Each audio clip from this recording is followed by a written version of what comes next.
നിങ്ങളുടെ favourite shows ഇനി ഒരിക്കലും മിസ്സാവില്ല. ഇപ്പോൾ C5 കാണും നിങ്ങളുടെ ഫേവറേറ്റ് ഷോസ് തികച്ചും സൗജന്യമായി. അവർ പ്ലാൻ ചെയ്ത് എന്ത് ഒപ്പിക്കാനുള്ള പുറപ്പാടാണ്. മഹേട്ടനോട് ഇത് എങ്ങനെ പറയണമെന്ന് എനിക്കറിയില്ല. മഹേട്ടനോട് വെറുതെ പറഞ്ഞാലും മഹേട്ടൻ അത് വിശ്വസിക്കില്ല ഗംഗെ. ഞാൻ മുൻപ് എത്രയോ തവണ അതിന് ശ്രമിച്ചതാ. ചേച്ചി ശ്രമിച്ചതാണോ?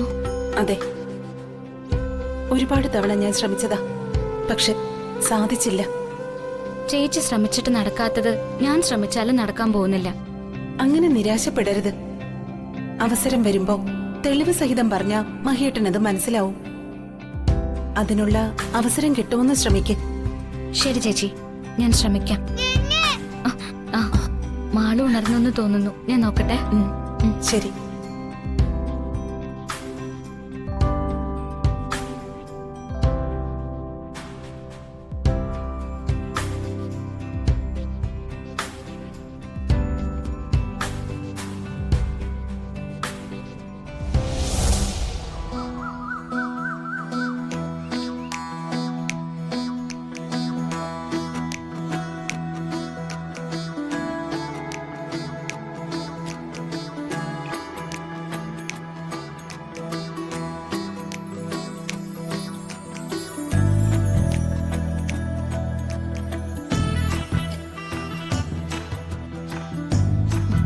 മഹേട്ടാ, എന്താ ഗംഗേ? രാജിയുടെ കാര്യം വലിയ സങ്കടാണ്. ആ കാര്യത്തില് എന്തെങ്കിലും ഒരു തീരുമാനം ഉണ്ടാക്കണ്ടേ? ഞാനിത് ഇന്നലെ രാഹുലിനോട് പറഞ്ഞതാണല്ലോ. ഗംഗ കേട്ടതല്ലേ? അതെ, എന്നാലും മഹേട്ടൻ അമ്മയോട് കാര്യമായിട്ടെന്ന് സംസാരിച്ചാ ചിലപ്പോ എല്ലാം ശരിയാവും. അമ്മ രാഹുലേട്ടനോട് ഉറപ്പിച്ചെന്ന് പറഞ്ഞാ രാഹുലേട്ടൻ അനുസരിക്കും. അമ്മയ്ക്ക് പക്ഷെ ഇപ്പോഴും രാജിയോട് ദേഷ്യമുണ്ടെന്നാ തോന്നുന്നേ. അതുകൊണ്ടാ രാഹുലേട്ടൻ ഇപ്പോഴും രാജി ഉപദ്രവിക്കുന്നത്. അമ്മയുടെ മൗന അനുവാദം ഉണ്ടെങ്കിൽ രാഹുലേട്ടൻ എന്തും ചെയ്യാന്നുള്ള ധൈര്യ. അതൊക്കെ ഗംഗയ്ക്ക് വെറുതെ തോന്നുന്നതാ.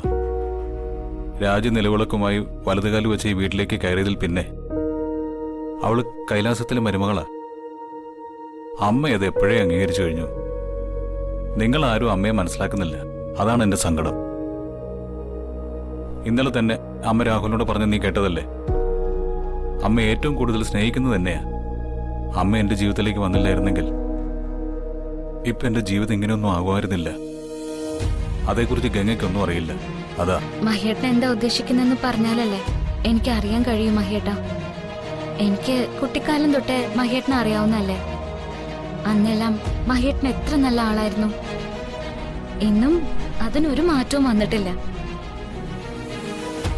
അതെ, പക്ഷെ മാറ്റങ്ങൾ ഉണ്ടായി പോയെന്നെ. അങ്ങനെ സംഭവിക്കാതിരുന്നത് അമ്മ എൻ്റെ ജീവിതത്തിൽ വന്നതുകൊണ്ടാണ്. അല്ലെങ്കിൽ ചിലപ്പോൾ അളവിൽ കൂടുതൽ പണം കയ്യിലുള്ള ധാരാളിയോ ധൂർത്തനോ ദുർനടപ്പുകാരനോ വഴക്കാളിയോ ഒക്കെ ഒരു മോശം മനുഷ്യനായിട്ട് ഞാൻ മാറിയേനെ. എനിക്ക് ദേഷ്യം കൂടുതലായിരുന്നു. എൻ്റെ ദേഷ്യം നല്ലതിനു വേണ്ടി ആവണമെന്ന് എന്നെ പഠിപ്പിച്ചത് അമ്മയായിരുന്നു. ഒരാളുടെ സ്വഭാവ രൂപീകരണത്തിൽ അമ്മമാർ ചെലുത്തുന്ന സ്വാധീനം വളരെ വലുതാണ്. നമ്മുടെ ചെറിയ തെറ്റുകൾ തിരുത്തി നേർവഴി കാണിക്കാൻ അമ്മ തന്നെ വേണം. അല്ലെങ്കിൽ ചെറിയ തെറ്റുകൾ പിന്നീട് വലുതായി മാറും. അത് മതി ജീവിതം തകരാൻ. ഡൗൺലോഡ് ചെയ്യൂ C5 ആപ്പ്. കാണൂ എല്ലാ എപ്പിസോഡുകളും സൗജന്യമായി.